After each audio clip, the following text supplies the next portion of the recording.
U.S. Embassy welcomed over 110 American companies, high-level officials, and cutting-edge military aircraft at the Singapore Airshow 2022, the preeminent defense exhibition, and a biennial international aviation trade show in the Pacific.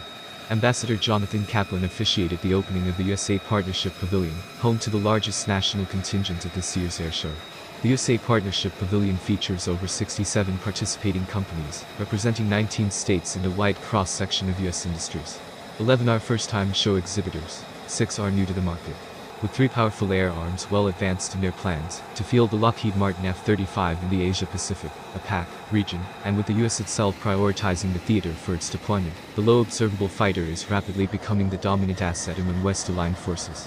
Singapore is set to join the F-35 club, and possibly Thailand too, further underlining the aircraft's importance as a counter to major threats from China, Russia, and North Korea.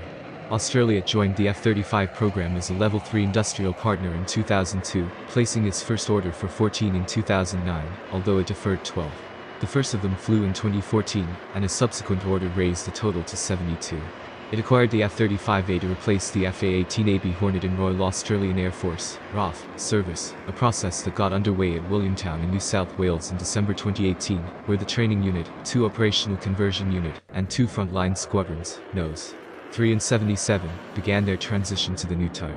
Number 3 Squadron declared initial operational capability, IOC, in December 2020.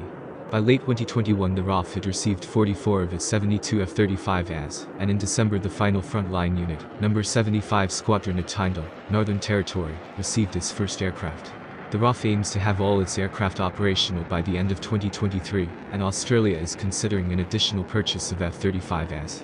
South Korea ordered 40 F-35As in 2014, with deliveries beginning in 2018. It has approved a follow-on batch of 20 more, and possibly a similar number of F-35B short takeoff vertical landing (STOVL) aircraft that could operate from assault carriers. The 17th Fighter Wing of the Republic of Korea Air Force, ROKAV, at Cheongju declared IOC with 13 aircraft in December 2019. The wing has established 3 squadrons, 151, 152, and 156, to operate the F-35A, and has taken delivery of all 40 aircraft from the initial order.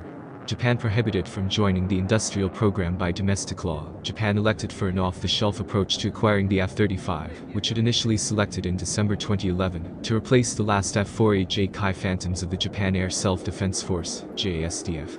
Of an initial total of 42 F-35 is planned to accomplish that process, all but the first 4 underwent assembly at Mitsubishi's Komaki Final Assembly and Checkout (FACO) plant, although no parts were made in Japan. In December 2018 the JASDF received its first aircraft at Misawa in northern Honshu, where it formed 2 squadrons. Both 301 and 302 Hikotai formerly operated Phantoms from Haikuri. By the end of 2021, the JASDF had 23 aircraft operational, having lost 1 in an air combat training accident in April 2019. Faced with Chinese expansion in the region, the Japanese government approved a plan in December 2018 to acquire 105 more aircraft. Of those, 63 will be F-35As, and 42 are to be F-35B STOVL aircraft.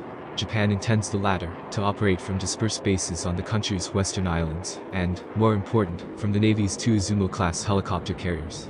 Work on refitting the first of the vessels, to equip it for F-35B operations began in June 2020. Assuming that Japan's F-35 plan comes to fruition, it will make the country the largest export customer for the type. Japan's plans to buy the STOVL version, and the strong interest from South Korea underline the value of the F-35B in the APAC region, particularly for air arms looking to operate aircraft from small carriers, assault ships and/or from the austere islands and temporary highway bases. Singapore fits into that category, and has begun the procurement process for the Republic joined the system, design and development phase as a security cooperation participant as long ago as 2003, but its interest in the F-35 was seen as a long-term investment. With the Lockheed Martin F-16s of the Republic of Singapore Air Force, RSAF, undergoing a major upgrade, the need to replace them would not occur until the late 2020s at the earliest. In January 2019 the Singapore Ministry of Defense, MINDEF, declared the F-35 the most suitable F-16 replacement, but at the time it did not divulge the specific variants. Rather than proceed to the full acquisition, it decided to adopt a more cautious approach, and order 4 aircraft for continued evaluation, with an option to purchase a further 8 at a later date. The U.S. State Department approval of Singapore's request in January 2020 revealed that the aircraft would be the F-35B STOVL version. Due for delivery in 2026, Singapore's F-35Bs will initially remain in the US for training at Ebbing Air National Guard Base at Fort Smith, Arkansas. The RSAF's F-16 training detachment currently at LUKFB, Arizona, will also relocate to Fort Smith from 2023. Plans call for the replacement of the RSAF F-16s to begin in 2030.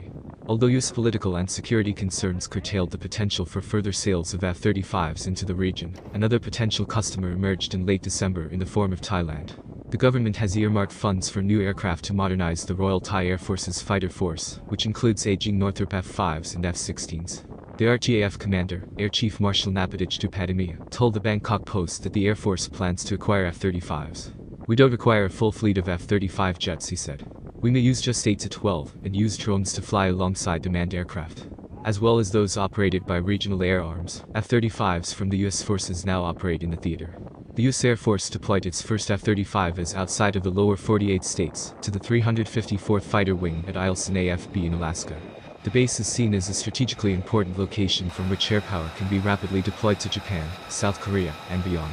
For the Marine Corps, the distribution of F-35Bs to frontline units has leaned heavily towards the Pacific Theater, with 3 units, the MFA 122, 211, and 235, shore-based at MCAS Unit in Arizona. At the Corps' forward deployed base at Iwakuni in Japan, the F-35B has completely displaced the AV-8B Harrier II, serving with 2 squadrons, the MFA 121 and 242. Similarly, the US Navy and Marine Corps have prioritized the Pacific Fleet for the deployment of the F-35C carrier-capable version.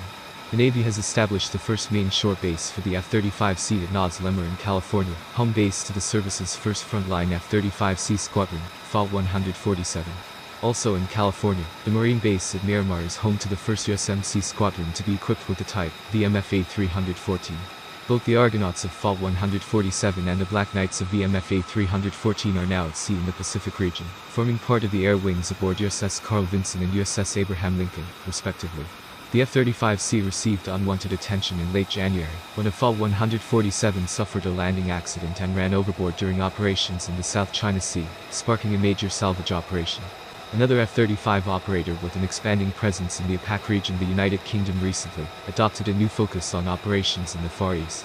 In 2021, the carrier HMS Queen Elizabeth undertook its inaugural operational deployment and spent some time in the region. In October, the vessel visited Singapore, and the F-35Bs from its joint USMC RAF staffed air wing undertook exercises with RSAF fighters.